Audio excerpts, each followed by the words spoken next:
I Devaya. think we can start from.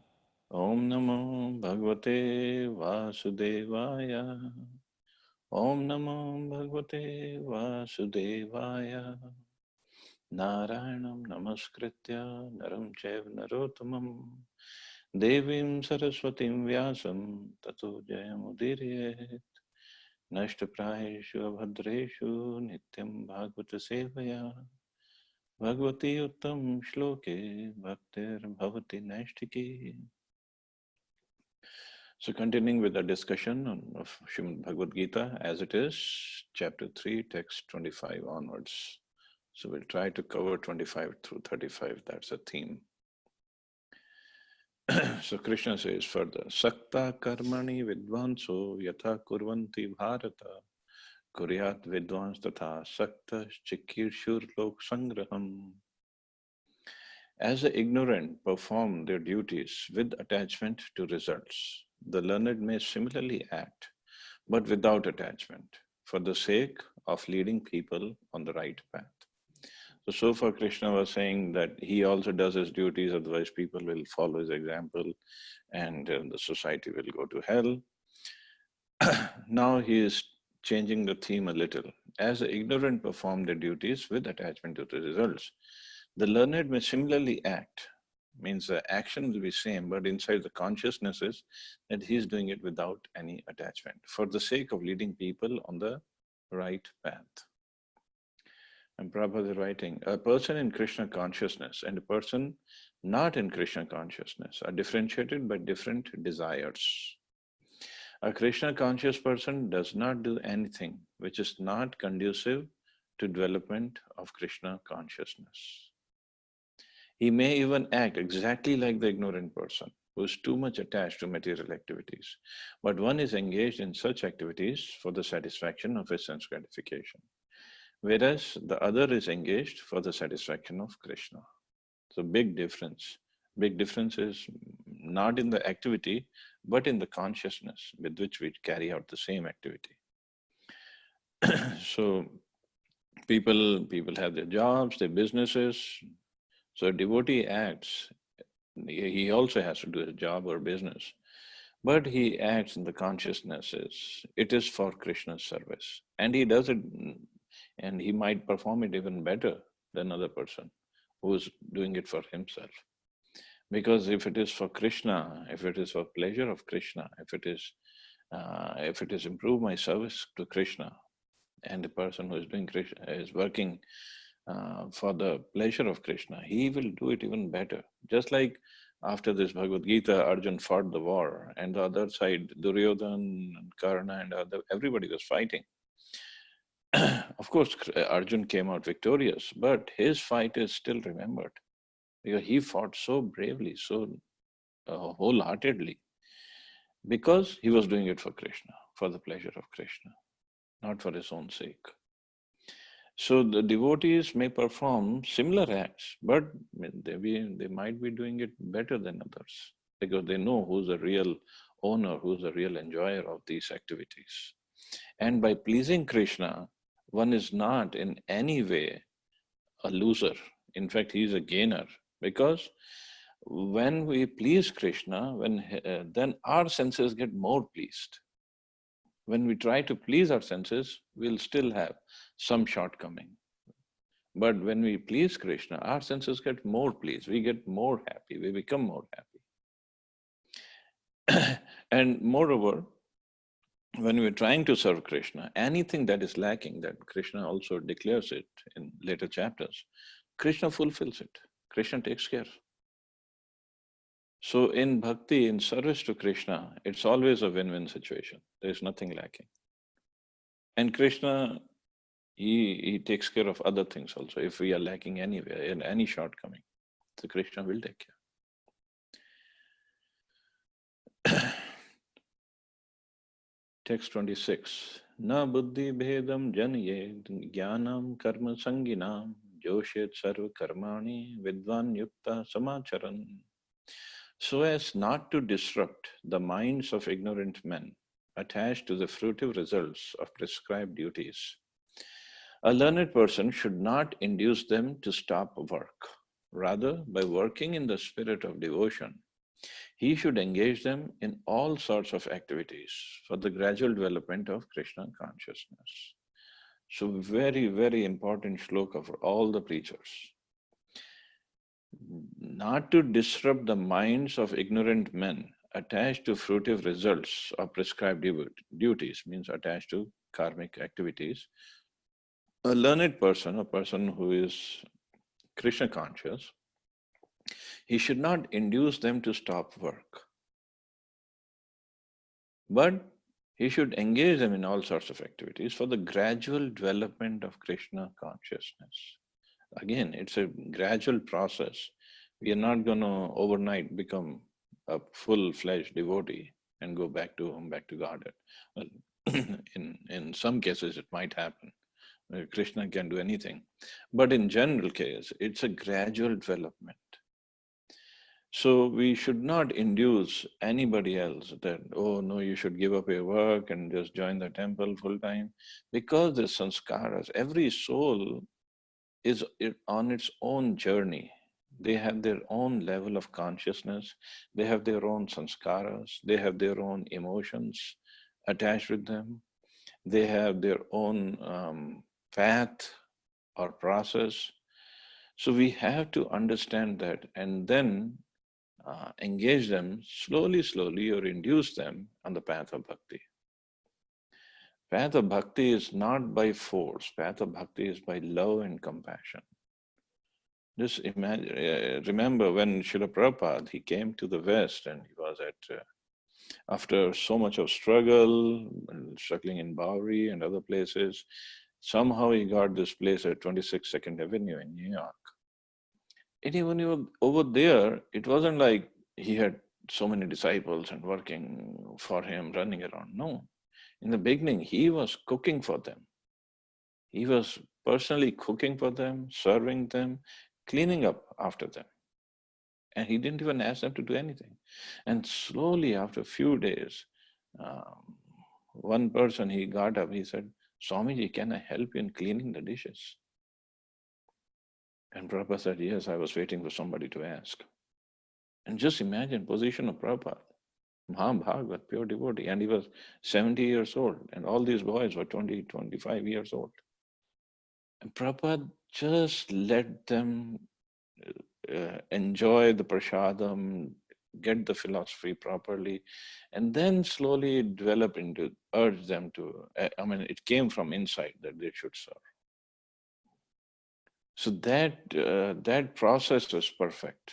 We should not force anybody. We should gradually induce them, gradually engage them in all sorts of activities for their own gradual development of Krishna consciousness.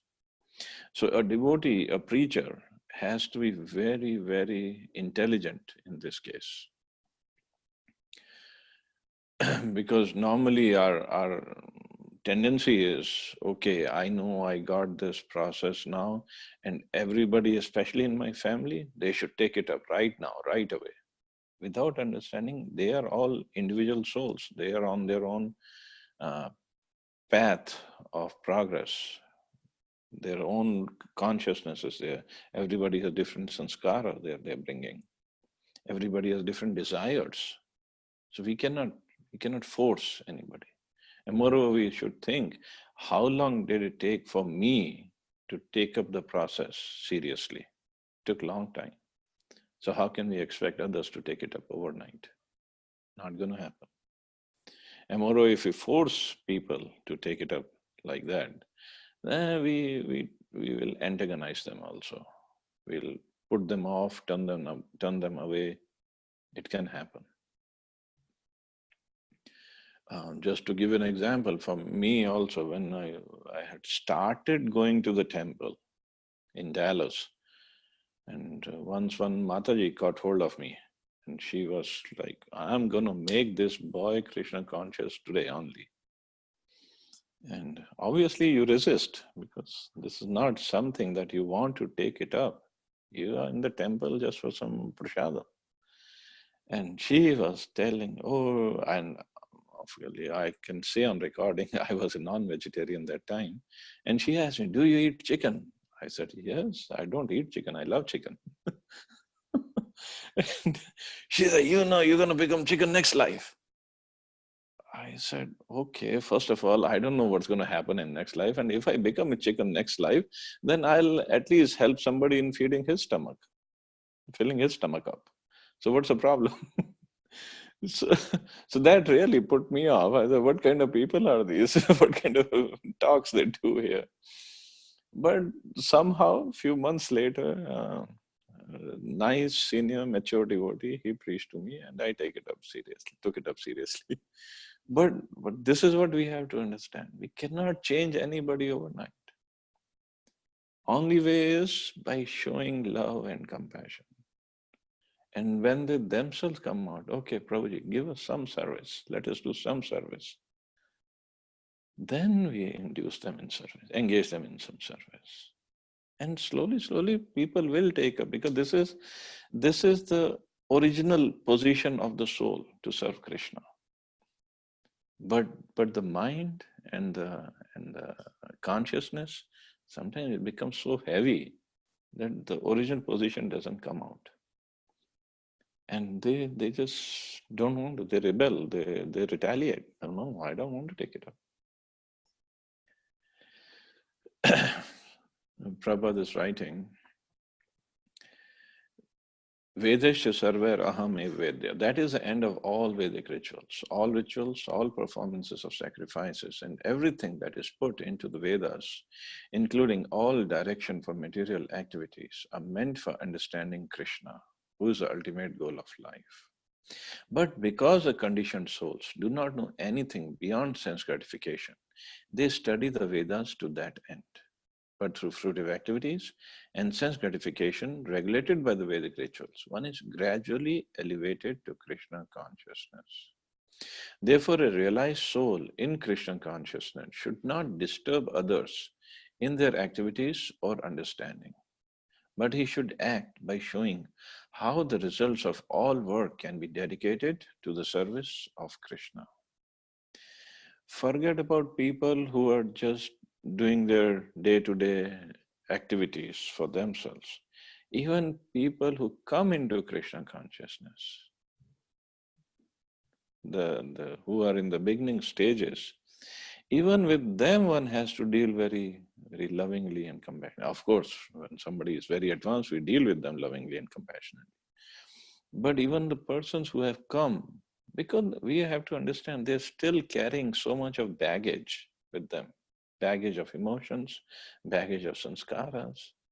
We have to deal with them very nicely, because whoever has taken up the process, even if somebody is chanting only one round, or not even one round, he's just a well-wisher, he's just getting connected. We have to understand he is invited by Krishna himself. So he is a guest of Krishna. So how lovingly, how in the proper mood we have to serve him.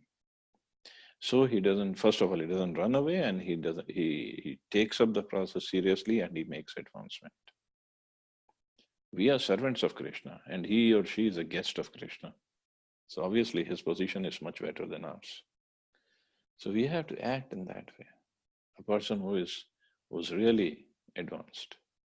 Just like I give example of Srila Prabhupada. Prabhupada, even later time when the movement was flourishing and devotees were joining and temples were opening, books were being published, books were being sold, so much money was coming in, and Prabhupada told his disciples that my Guru Maharaj has sent you all to help me in this mission. And Prabhupada saw them as associates of his own Guru Maharaj, very humbly. This was Prabhupada's mood. Of course, we cannot imitate his mood, but we should at least get some inspiration from his mood. That so humbly he was saying that you are sent by my Guru Maharaj to help me in propagating this movement, the teachings of Chaitanya Mahaprabhu. So very important for us to understand, and us to get the direction of how to deal with people, how to deal with devotees. Very important. And more on top of it, if somebody gives a part of his hard-earned money as donation, it's very difficult for people to give donation. And especially when he gives money, how much we should be thankful to him, how much we should be grateful to him. So a devotee should look at it in this way. Of course, there's so much more to say, but we got the gist. Prabhupada writing, the learned Krishna conscious person may act in such a way that the ignorant person working for sense gratification may learn how to act and how to behave. Although the ignorant man is not to be disturbed in his activities, a slightly developed Krishna conscious person may directly be engaged in the service of the Lord without waiting for other Vedic formulas. For this fortunate man, there is no need to follow the Vedic rituals because by direct Krishna consciousness, one can have all the results one would otherwise derive from following the one's prescribed duties. But again, the point is, everybody should be engaged with lots of love, compassion, sincerity, gratefulness in our heart. And that's how a devotee should act. And moreover, when we act that way, just like I think I gave that example earlier. If we squeeze orange, what will come out? Orange juice, naturally. So you will say, Prabhuji, are you crazy? I mean, apple juice is not going to come out of orange. So what is in our heart, that's only will come out. So if we have love in our heart, only love will come out for other people. And moreover, when the love is coming out, it will impact all our senses also. Like just like if somebody gets angry, when the anger comes out of his heart in the form of action or words, who gets affected first? The person who's getting angry. His blood pressure will rise, or his face will become red. The other person might not even take it. Say, this guy is crazy. He just gets angry all the time. So if we are getting angry, we are getting affected first. Other person might get affected 10% or 15%, 20%. After a while, even that goes away.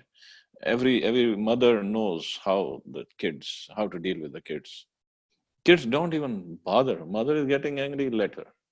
Doesn't matter.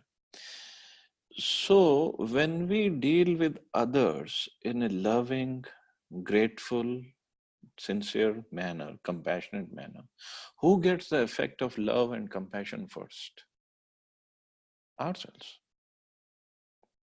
If the love is coming out, first we will feel the love. Other person will feel it much later. So it's good for us. It's good for our body. It's good for our energy. And moreover, when we are dealing in this way with others, how much Krishna and Srila Prabhupada would be pleased with us? But they are watching everything. How much they would be pleased with us? So our ultimate aim is to please them. So in every way, it's a win-win situation. When we deal with others and especially deal with devotees or the newcomers or whoever, very nicely. It's a very much win-win situation. And moreover, it sets a good example for others to follow as well. It brings about good reputation for the society. Then the people will say, oh, see, Krishna devotees are so nice. ISKCON devotees are so nicely trained. Prabhupada has given wonderful philosophy and instructions in his books. That's what they read and they follow. So it's preaching in itself. So we have to be very careful when we deal with others. And like see next verse, Prakrite kriye manani gune karmani sarvasha ahankar vimudhatma kartahamiti manyate. The spirit soul, bewildered by the influence of false ego, thinks himself the doer of activities, that are in actuality carried out by the three modes of material nature. The spirit soul bewildered by the influence of false ego. So every spirit soul is influenced at a different degree. It depends how much conditioned he is, and depending upon his conditioning or depending upon his sanskaras or the baggage he's carrying, he'll be controlled by the three modes of material nature. Different permutations and combinations of these three modes work. Three modes are goodness, passion, and ignorance. But different permutation means some percentage of goodness, some percentage of passion, some percentage of ignorance will work on that spirit soul, depending upon so many things that he has done in the past lives. So there is a huge variety of people that we have to deal with. But one who is conditioned, he definitely acts. He thinks he's a doer of activities, but the three modes of nature make him do the things. Okay, we have to understand how. Do you think we control our activities, the things we do, or what we say? Do we control that? In actuality, no. Yes, Radha Prabhu, you were saying something? No, I thought you were asking a question. Yeah, it was a question. What do you think? I think the material modes are acting But material modes are acting based on what? based on our desires. Yes. So we don't even control our words or our actions. What we control, at the most we have control, is our desires. That's all.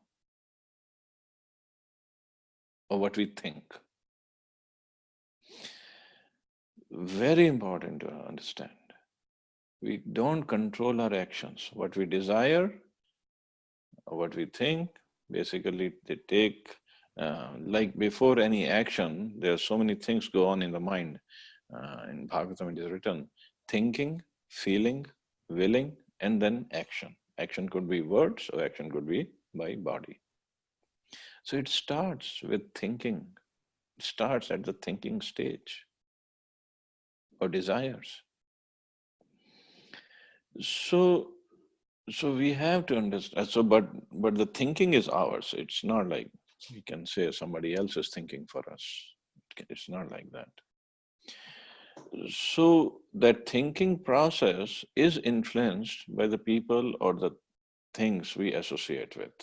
What the information that goes in, that influences our thinking part. So that's why in computer language it is garbage in, garbage out. So same thing here also works. Whatever you put in, that will come out in the form of action or words. So we have to be very careful. So, but these modes of nature, they take over. If according to our thinking or desire, it becomes very strong desire, then Krishna sitting as Paramatma in our heart, he allows, okay, let the modes of nature take over and it makes us do these things. The materialistic person has no knowledge that ultimately he is under the control of Krishna. The person in false ego takes all credit for doing everything independently, and that is a symptom of his nescience. He does not know that this gross and subtle body is a creation of material nature under the order of the Supreme Personality of Godhead. And as such, his bodily and mental activities should be engaged in the service of Krishna, in Krishna consciousness. So that should be engaged like that. But because the thinking process is different, desires are different, he acts differently.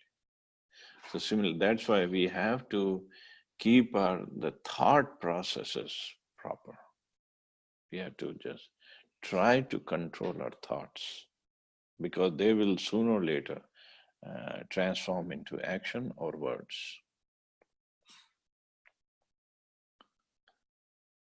Text 28. Tatvitu mahabaho guna karma vibhagayo guna guneshu vartanta iti matva na sajjate.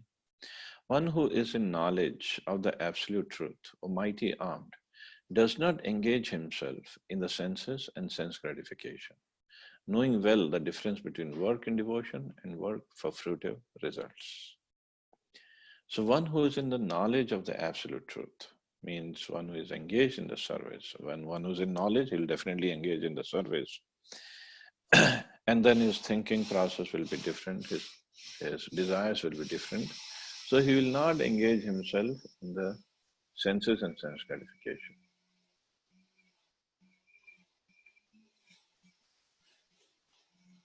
The knower of the absolute truth is convinced of his awkward position in the material association.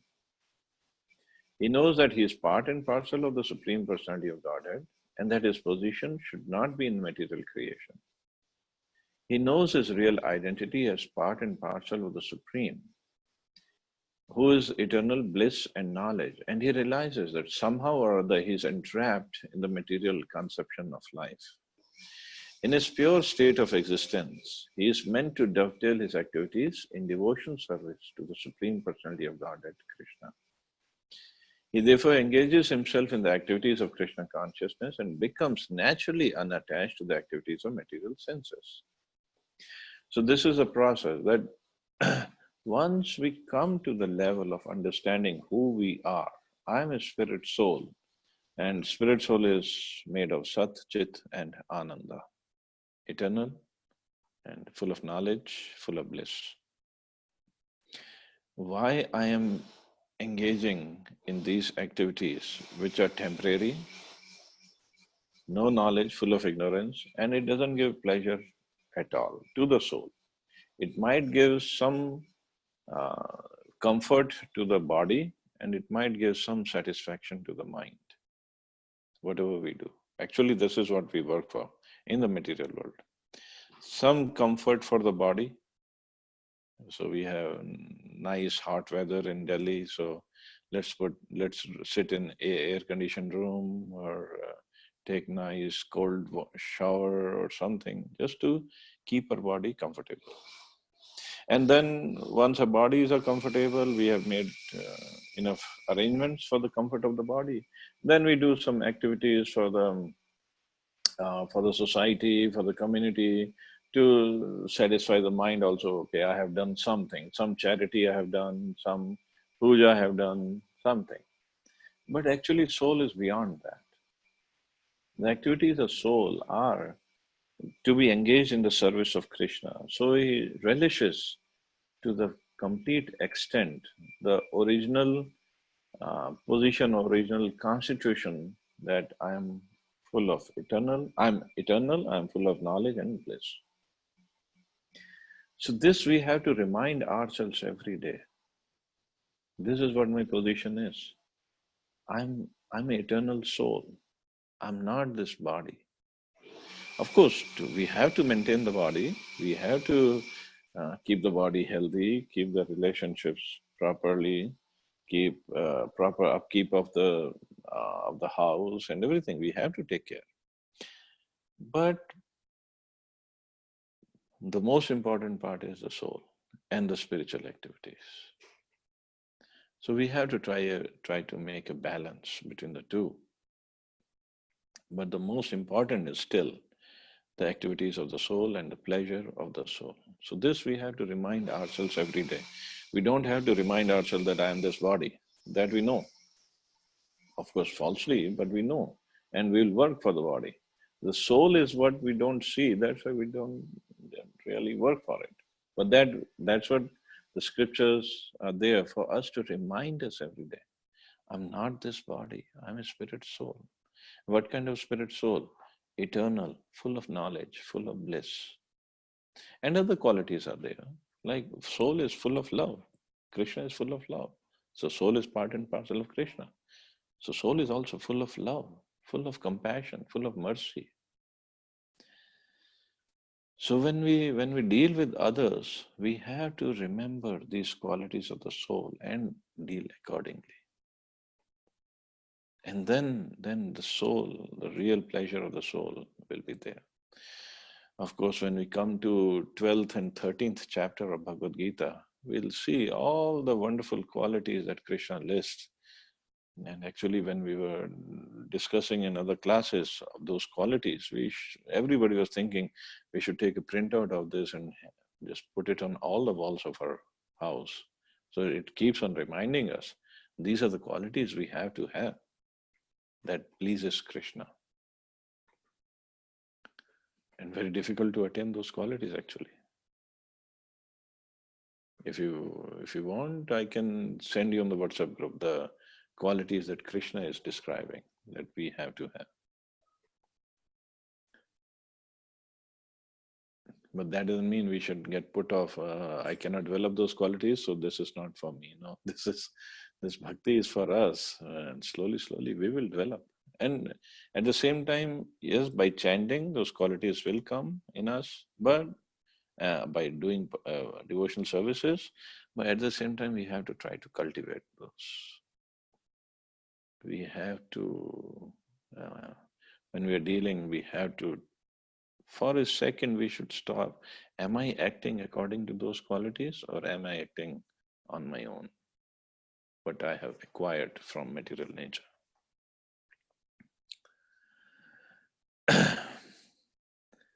So next verse, Prakriter guna sammudha sajjante guna karmasu tan Krishna vido mandan Krishna vin vichalayat.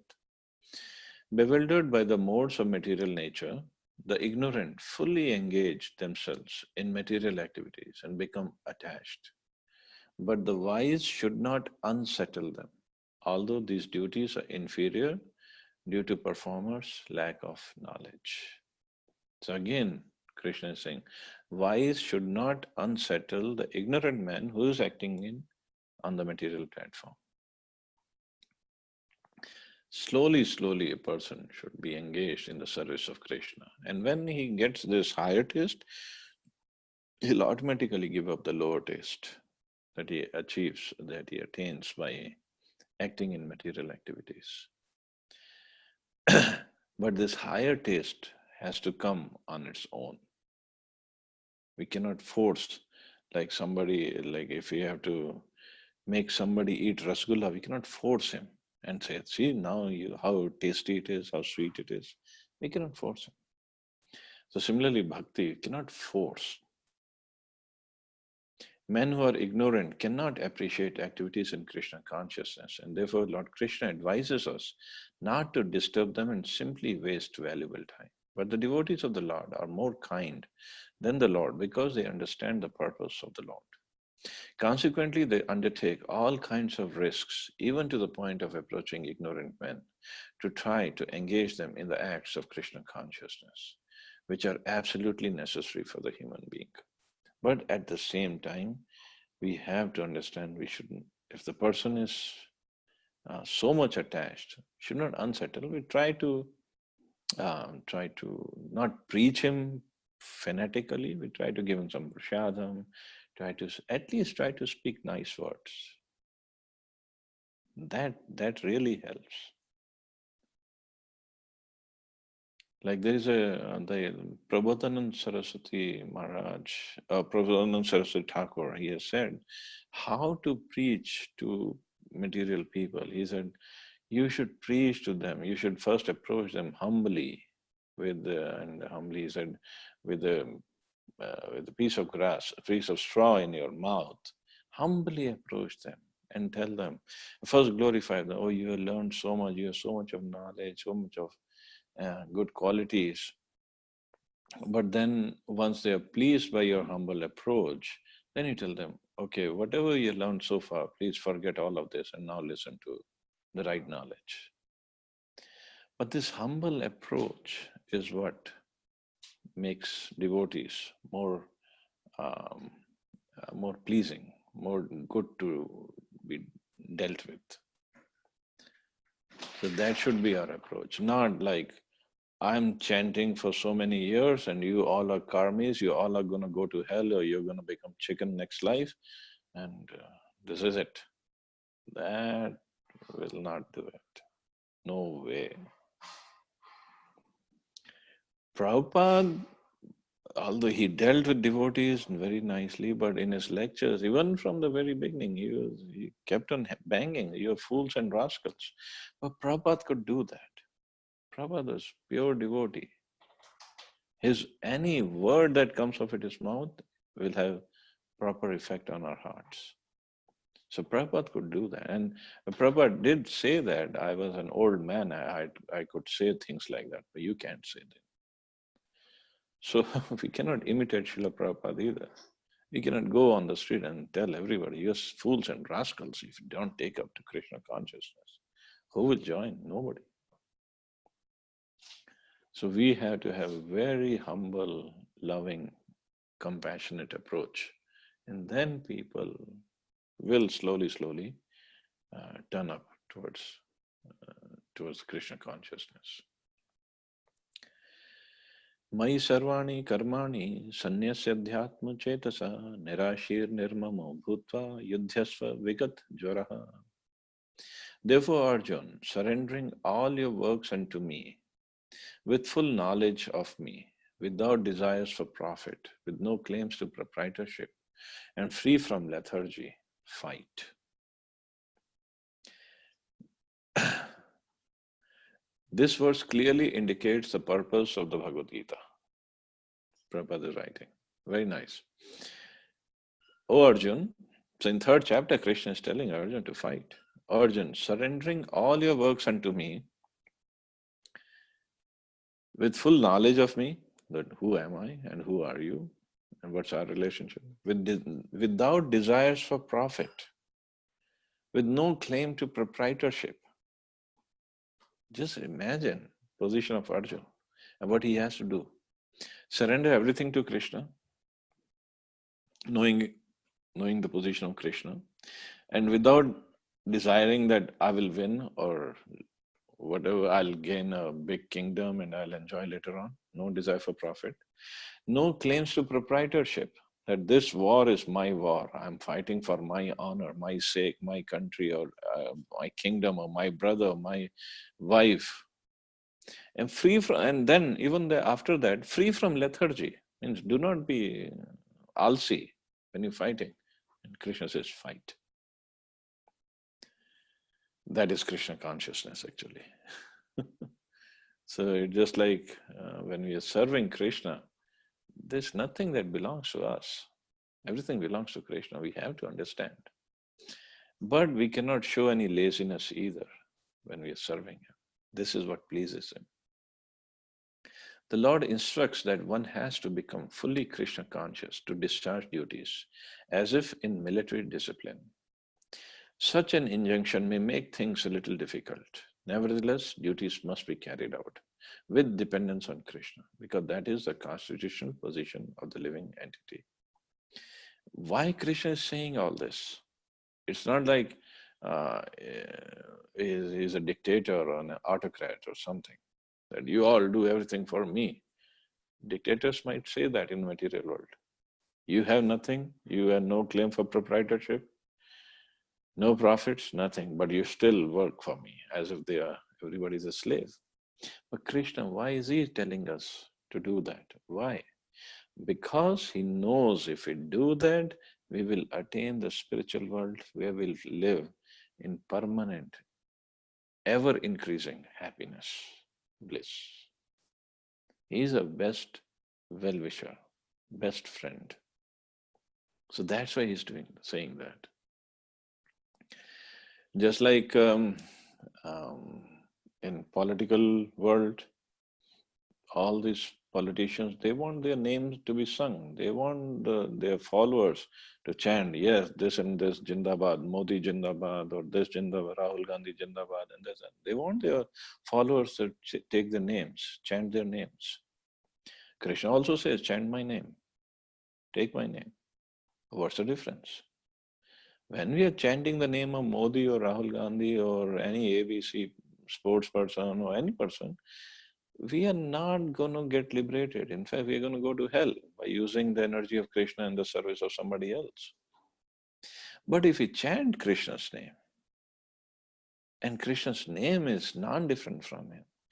That detaches us from this material world and attaches us to Krishna, Krishna's service, Krishna's pastimes, Krishna's form, and ultimately purifies us and takes us back to Krishna Loka.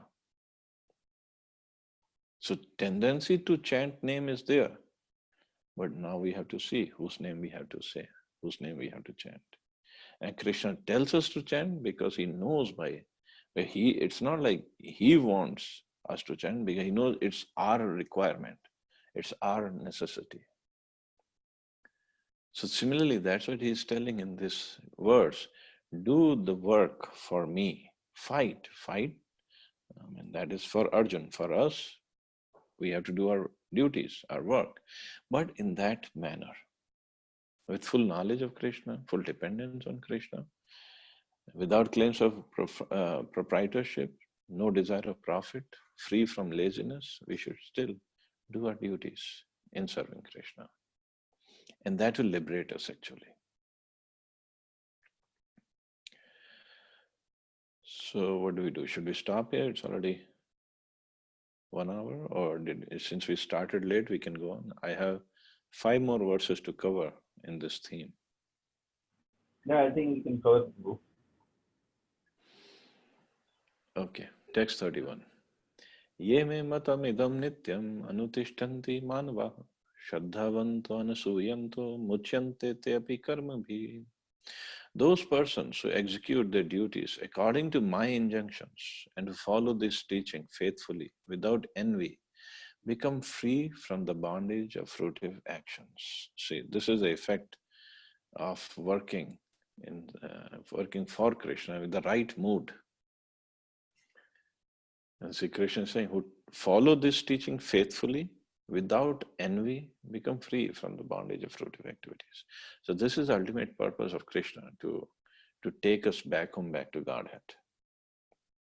This is his ultimate purpose.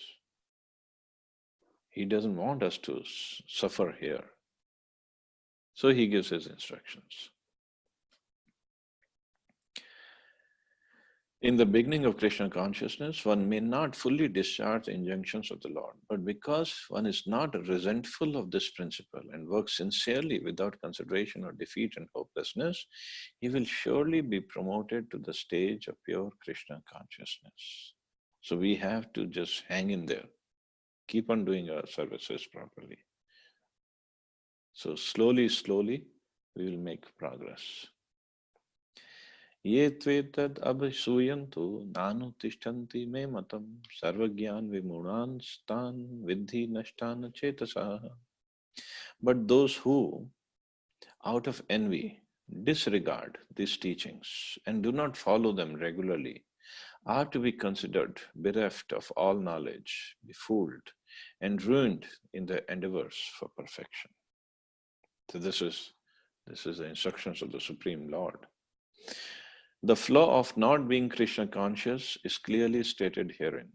As there is punishment for disobedience to the orders of the Supreme Executive Head, so there is clearly punishment for disobedience to the order of the Supreme Personality of Godhead. Therefore, there is no hope of perfection of life for him. See, this is Krishna's injunction. But there is always a but. That but is, Krishna can discard them. But the problem is devotees don't discard them. And if the devotees don't discard people, even people who don't follow the teachings of Krishna, Krishna has to accept them. If devotee still engages that person in service of Krishna, even though he doesn't like to follow, Krishna still accepts him. So bhakti is given by the mercy of devotees. Even Krishna doesn't give bhakti. It's only given by mercy of devotees. So devotees are actually more compassionate, and that's why they are more dear to Krishna. Text 33. Sadrisham cheshtate swasya prakritir gyanvanapi prakritim yanti bhutani nigraha kim karishyati. Even a man of knowledge acts according to his own nature. For everyone follows the nature he has acquired from the three modes. What can repression accomplish? So these three modes of nature are very, very, very difficult to overcome. Very difficult. And Krishna also says later on, Devi hi esha gunmai mam maya duratyaya. This Maya means the three modes of nature, and they control every living entity. And these modes of nature he has acquired from his previous so many lifetimes, so many associations, so many activities, so many desires he has done. So we gain these three modes of nature, and different permutations and combinations will work on us. It's very difficult to get out. And what can repression accomplish? Means if somebody is in mode of ignorance and he represses it, no, I want to be in mode of passion or goodness, the sooner or later the ignorance mode will come out. Krishna is telling Arjun to fight for my sake. Arjun was refusing. Arjun says, no, I want to go to the forest. So going to the forest is in a mode of passion, a mode of ignorance. And Arjun is Kshatriya, is in the mode of passion. So he could not just give up his mode of passion artificially. Even if he goes to forest, Krishna says, you would still fight over there.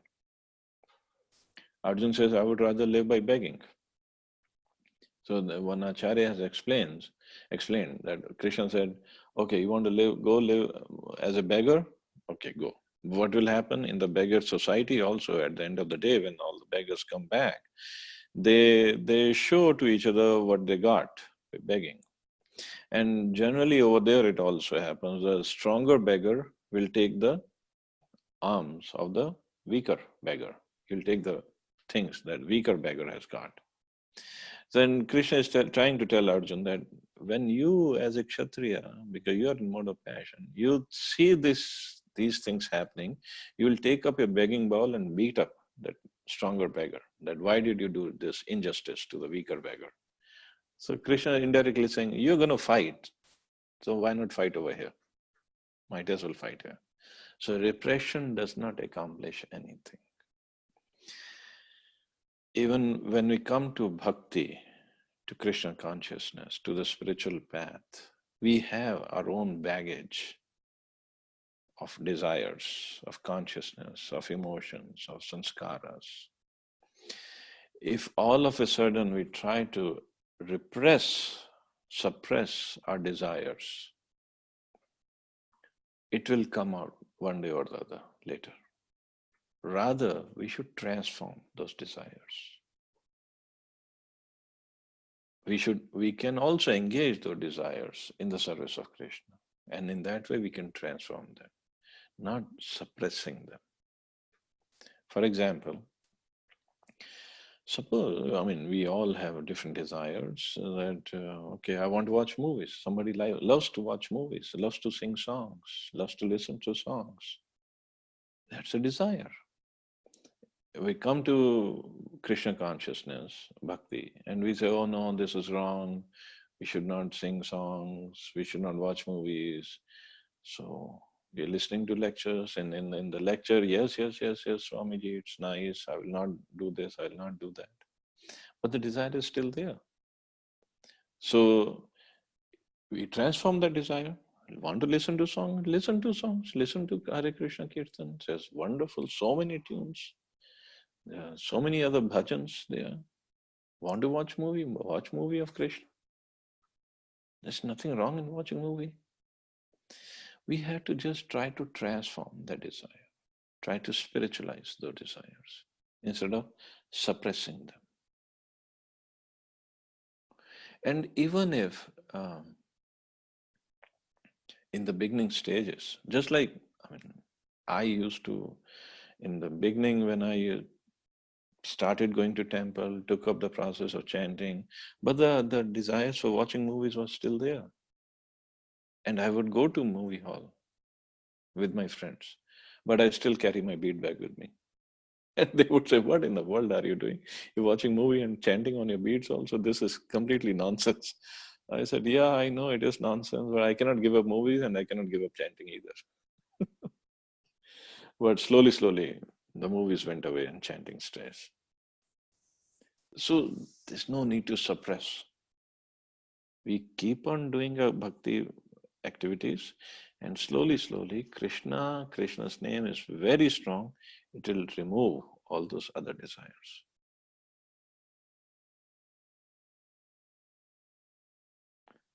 Indriyasyaन्द्riyasyaarthe ragadvesho vyavastito tayorna vasham agacheto dhiyasya paripanthino. There are principles to regulate attachment and aversion pertaining to the senses and their objects. One should not come under the control of such attachment and aversion because they're stumbling blocks on the path of self-realization. So there are principles to regulate attachment and aversion. Attachment to material things and aversion means hate and attachment. Love and hate are the two sides of the same coin, basically. Prabhupada is writing, those who are in Krishna consciousness are naturally reluctant to engage in material sense gratification. But those who are not in such consciousness should follow the rules and regulations of the revealed scriptures. Unrestricted sense enjoyment is a cause of material engagement. But one who follows the rules and regulations of the revealed scriptures does not become entangled by the sense objects. So yes, we have to follow the rules and regulations of the scriptures to make advancement. But then again, as he said, everybody is on a different level. Everybody on a different speed, at a different speed, making progress. So Prabhupada is writing later on, for example, sex enjoyment is a necessity for the conditioned soul. And sex enjoyment is allowed under the license of marriage ties. According to scriptural injunctions, one is forbidden to engage in sex relationships with any woman other than one's wife. All other women are to be considered as one's mother. But in spite of such injunctions, a man is still inclined to have sex relationships with other women. These propensities are to be curbed, otherwise, they will be stumbling blocks on the path of self realization. As long as the material body is there, the necessities of material body are allowed, but under rules and regulations. And yet, we should not rely upon the control of such allowances. One has to follow the rules and regulations unattached to them because practice of sense gratification under regulations may also lead one to go astray. So Prabhupada gives a nice example. So there is always a chance of an accident even on the royal road. So yesterday everybody was watching that royal wedding in London, and the royal road, the carriage was going on, but there's still chance of accident. Oh, well, obviously nothing happened yesterday, but chances are still there. But that means, so even if we are trying to follow the rules and regulations, still chances of accident, still chances of fall down is there. So attachment to Krishna consciousness is that thing that even if somebody falls down, will bring us back. Because that the taste of serving Krishna, of being in chanting Krishna's name or other activities in Krishna consciousness is so great, so sweet that a devotee does not want to give it up. In fact, on the WhatsApp group, I sent a message about Vishwanath Chakravarti Thakur talking about that 9th chapter, 31st verse. Krishna also, you can read, it's a wonderful conversation. And Krishna says, even if somebody is a sudurachari, is a lowest of the low, but if he is still chanting my name or engaged in my service, he should be considered as a sadhu. He should be considered as a devotee. So we cannot discard him. Because very soon, Kshipram Bhavati Dharmatam, very soon he'll come back to his position. So we should not be judgmental about devotees. Shreyan swadharmo viguna pardharmat swanushtitat swadharme nidhanam shreya pardharmo bhayavaha. It is far better to discharge one's prescribed duties, even though faultily, than another's duties perfectly. Destruction in the course of performing one's own duty is better than engaging in another's duties, for to follow another's path is dangerous, because everybody has a different tendency, different propensity, different consciousness, and they are given this path, they're given these duties to follow, duties to do. And but if they say, no, my others' duties look better than mine, then there'll be problem. Basically, he's trying to tell Arjun, as a Kshatriya, your duty is to fight, so fight. You're not a Brahman, you're not a sannyasi, so you cannot act as a Brahman or a sannyasi. You cannot leave the fort and you cannot go for begging. So you just fight and you'll be happy. So I'll stop here, see anybody has any questions or comments.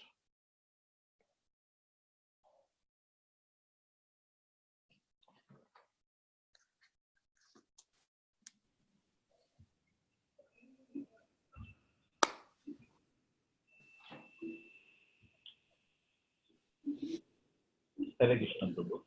Hare Krishna, Prabhu. This verse you Shrutam about the dharma.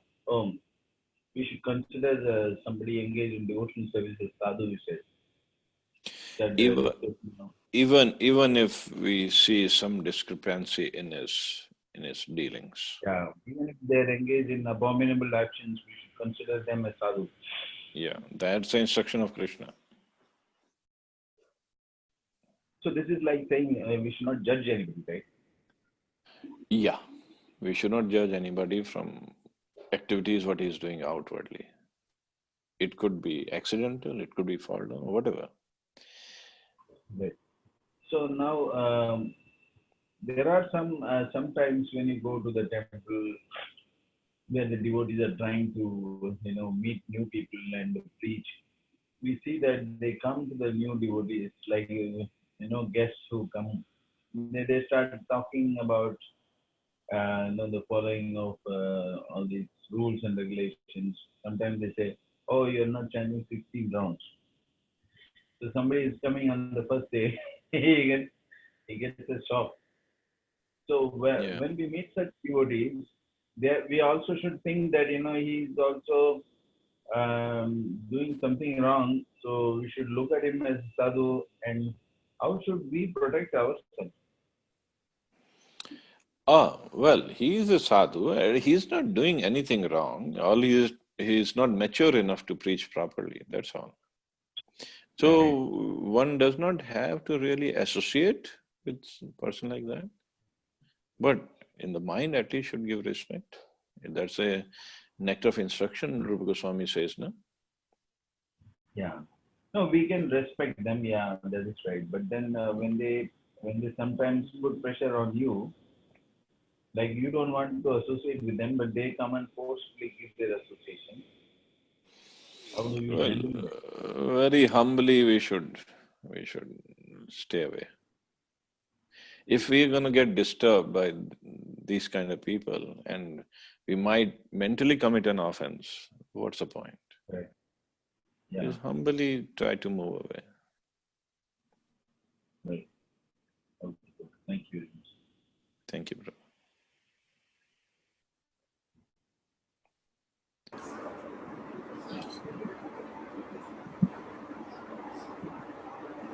Yes, Richa Mataji, you have a question? No, Prabhuji. Okay. So I guess we can stop here. Or Subbu Prabhu, if you want to make some comment, something you want to add?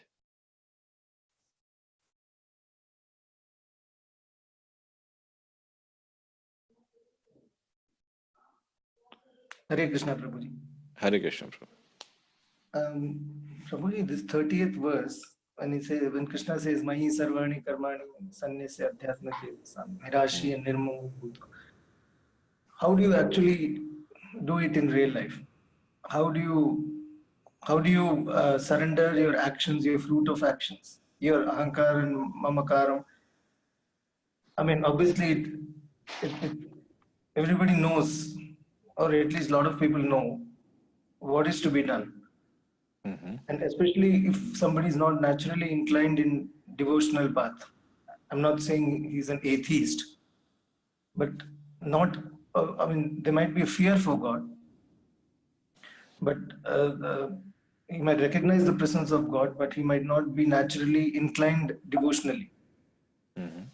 So in such cases, how do you do it in the real life? Well, as Krishna is also saying, that it's a gradual process. So, if those who are not doing, and the Krishna conscious people, they should not unsettle them, but still try to engage them in the service of Krishna slowly, somehow. So, even if I have all the desires for profit, I want to claim my proprietorship, but still, if somebody induces me or engages me in giving some donation for the service of Krishna, it's still better for me. Even this verse, Prabhupada says, this verse clearly indicates the purpose of the Bhagavad Gita. How many of us, even though we are claiming to be devotees, actually we are trying to be devotees. We are not devotees yet. So we are not at the level of Arjun to fully follow the instructions of Krishna. So we are trying. We all are struggling. We all are struggling. But slowly, we will get there. That's a hope. And even if we don't come to the level of 100% purification, mercy of Srila Prabhupada and other acharyas will hopefully pick us up. That's the life of a devotee. The mercy factor really works very well in this case. But yes, it's very difficult to come to the level of perfection as Krishna is expecting us in Bhagavad Gita.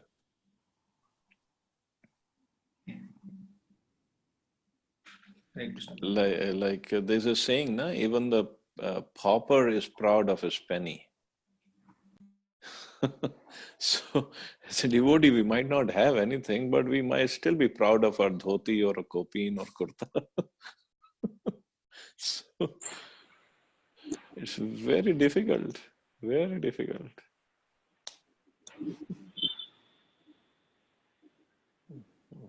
What are you saying, Radha Prabhu? You said something? I said sometimes I do feel proud when I'm wearing a designer dhoti.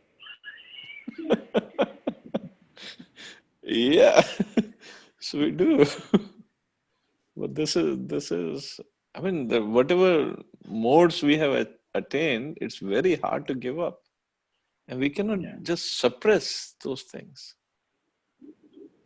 And one more thing, in our ISKCON Vrindavan temple in the morning, when during Mangalarti, they announce the people who have made some contributions like donations. Mm-hmm. So is it also some way the devotees follow in order to satisfy those who are having some desire? Some people do that. I know one devotee, a wonderful devotee she is, but she gives like monthly donation, and she says, I'm not going to give to Delhi temple. She's from Delhi. I'm not going to give to Delhi temple because they don't announce my name. In Vrindavan, they announce my name. I'll give it to Vrindavan.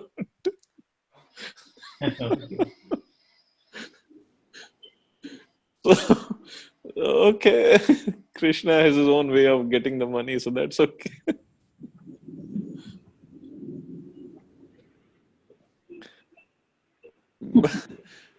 But that's still okay. It's okay. At least she's giving the money. It's okay. Yeah, this is also gradually engaging somebody who has material desire in service. Yeah, Like yeah, giving them that's right. and so that they feel satisfied and then they somehow engage in service. Yeah, but at the same time, we should not forget the purpose. Our purpose also. Our purpose is not to boost their egos. Our purpose to engage them properly. So that it's a tricky life. It's not easy. You have to do a little bit, but not overdo it. Yeah. Yes, Archana Mata, you have a question or comment? Babuji, I just wanted to know, just clarify this first line, text 34, where therein those who are in Krishna consciousness are naturally reluctant to engage in material sense gratification. Mm-hmm. Please explain this, because this particular line, naturally reluctant to engage material sense gratification. It's not somehow clear to me. Yeah, they're naturally reluctant means they want to engage in the service of Krishna only. They're not doing it for their own purpose, but for the service of Krishna. But we have to understand this is a pure devotee Prabhupada is talking about. Okay. It's not something we should be feeling bad that I am not at that level. Well, we all are not at that level. Simple as that. We all are struggling to make progress. We all are. Some are struggling more and some are struggling less. That's all. We all are struggling. So that desire to enjoy senses is always there. But yes, at the level of pure devotees, like if you read about 6 Goswamis, Haridas Thakur, other devotees, you read about them and you'll see they don't do anything for their own sake. They do everything for Krishna's sake. But Krishna in return would take care of them nicely. That's a different story. It's not like if we are serving for Krishna and starving for Krishna, Krishna will not take care of us. He will take care. He will send more prasadam than even a person working outside making millions of dollars can have. That's Krishna's way of arranging. He is unlimited and he can give unlimitedly. But we should not be working like that. Oh, Krishna, you will give unlimitedly, so I will work for you. No, that should not be the mood. Mood should be to serve. That's it. Yeah. Yeah, no. Okay, I guess we can stop here. It got too long. Thank you, Babuji. Thank you very much. Thank you all very much. Have a wonderful day. Thank you, Prabhuji. See you all tomorrow. Hare Thank you, Krishna. Prabhuji. Hare Krishna. Hare Krishna Mata.